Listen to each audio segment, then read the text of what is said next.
Namibia joined the global community in marking International Day of Forest, dedicated to raising awareness about the critical role forests play in sustaining livelihoods, protecting ecosystems, and supporting economic development.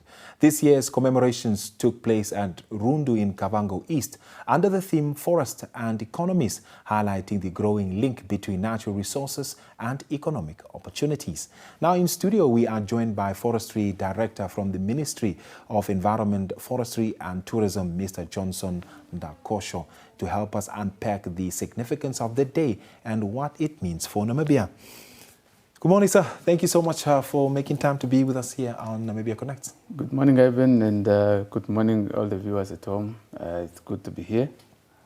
Now, this year's International Day of Forest was held in Rundu in the Kavango East. Speak to us about the reasoning why this region was chosen.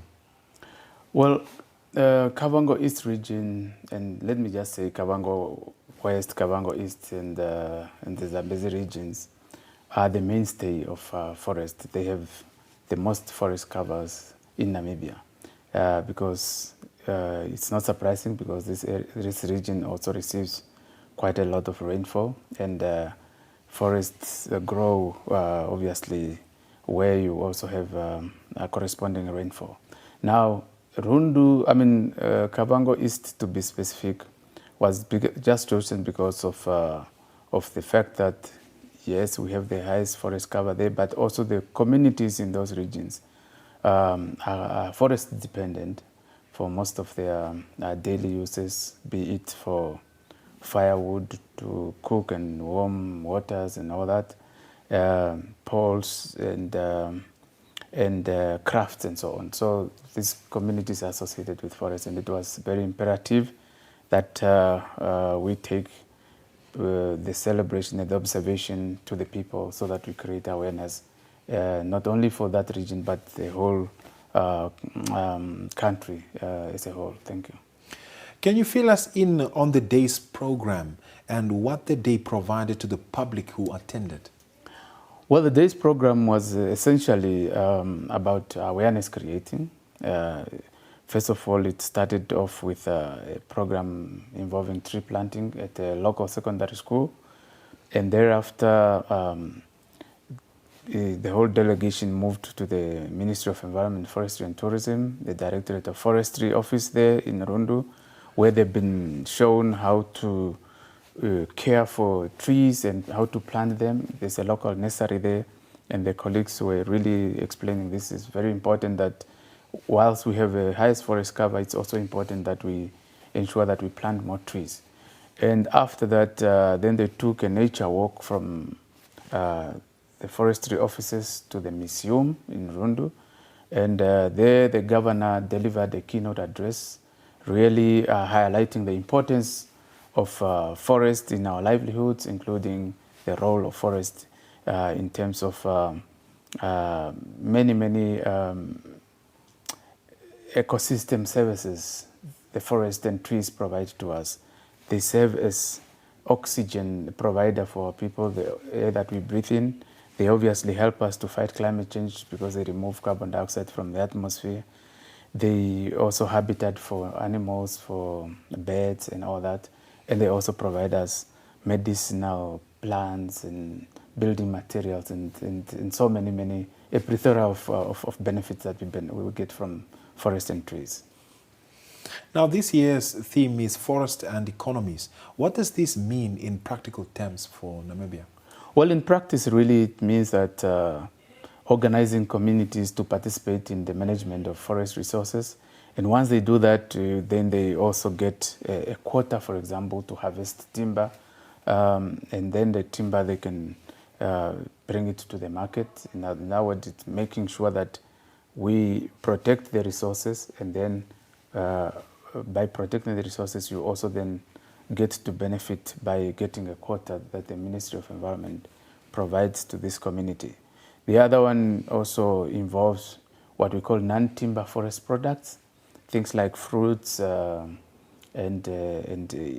insects and other food products that we collect from the forest. And this obviously can also be sometimes converted into commercial products that can then be sold on the market and benefit communities economically. It also means using, for example, firewood. Firewood is a very, very high market. I think it has got a value of about 124 million Namibian dollars. So participating in that space, you would actually also reap some benefit economically. So in practice, really, that's what it means for our communities. I know you spoke about firewood, but how do forests contribute to livelihood, especially for people who are in the regions like the Kavango East and so forth? Yes, there's so many benefits that the community are deriving from forest. As I said, most of this community really are dependent on forest. They use it for all sort of reasons. As I said, building materials. They get their building materials. Whether it's thatch grass that they use for constructing houses. Whether it's poles for fences and also for their houses. They also use to make crafts and tools that they use, whether it's now to crush mahangu or to make flowers and all that. For energy purposes, I mentioned firewood and so on. And also, we have animals, we have livestock that we keep, goats and so on. These animals need to graze somewhere. So they graze in the forest. So basically, the forest is a source of everything, then including also some plants that they use for medicinal purposes, where people basically just go to the forest and get some of those leaves and so on. They pound them and then they treat a lot of ailments, fruits that they eat, and they also bring to the market. So there's a lot of benefits that the community get from the forest, and for that reason, we need to ensure that the forests are managed sustainably for the current and for the future generations. What are the specific economic opportunities linked to forestry? As I've already mentioned, that there's quite a number of activities that people are already engaging in. For example, the thatch grass is needed to construct lodges and so on. And the Kavango regions have plenty of this. So this could actually be converted into commercially products that could be sold. I mentioned the timber. So we need obviously to add value because we don't allow export of raw timber out of Namibia. We want to ensure that it benefits the people right in this country, it benefits the people right here in the country. So value addition locally plays a very important role, whether it's timber for construction or timber for plywoods and cupboards and all these type of things. So obviously also community makes some crafts, some tools, walking sticks and cooking utensils and things like that, and places and bowls to keep food, and firewood especially. Firewood is very, very important because the majority of our people depend on firewood for energy, and therefore it's one of those products that can easily be converted into a commercial product, and people can actually make a economic living out of this. Looking ahead, how can Namibia better balance economic development with forest conservation? Yes, I've mentioned it, but I will just emphasize on it that it's very important that we ensure that first, before we benefit, we must protect.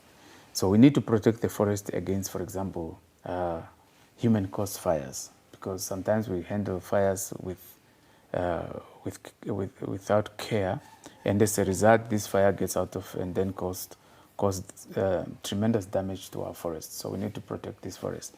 We also need to protect the forest against overuse, overharvesting. We need to get involved. We need to plant more trees. And once we do that, we will certainly then have resources available for that can be exploited for commercial purposes. for example, in Namibia, we are the driest country in sub-Saharan Africa.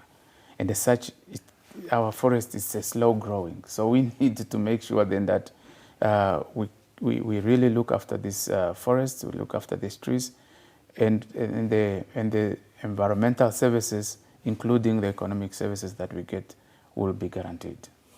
Perhaps lastly, just in short, what are the biggest threats currently facing Namibia's forests?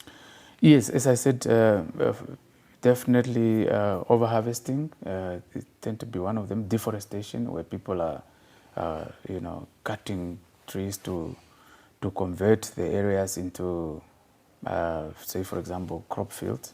Whilst crops are needed, it's also important that we do it in a sustainable way. There's something called agroforestry, where you keep some trees and then you can also cultivate your crops. Fires, of course, forest and field fires, it's a very big concern, and it can cause tremendous damage to our forest and resources therein. And so those are the threats that we need to arrest, and if we want to ensure that there's sustainability and that the forests continue to serve us. We need the forest, and the forest can only be there if we take care of it. Thank you so much for taking time to be with us today. Thank you, sir. Well, that was the director from the Ministry of Environment, Forestry and Tourism, Mr. Johnson Dokosho, who is speaking to us about the International Day of Forest that was commemorated in Rundu in the Kavango East under the theme Forests and Economies. Namibia Connects continues. Stay tuned.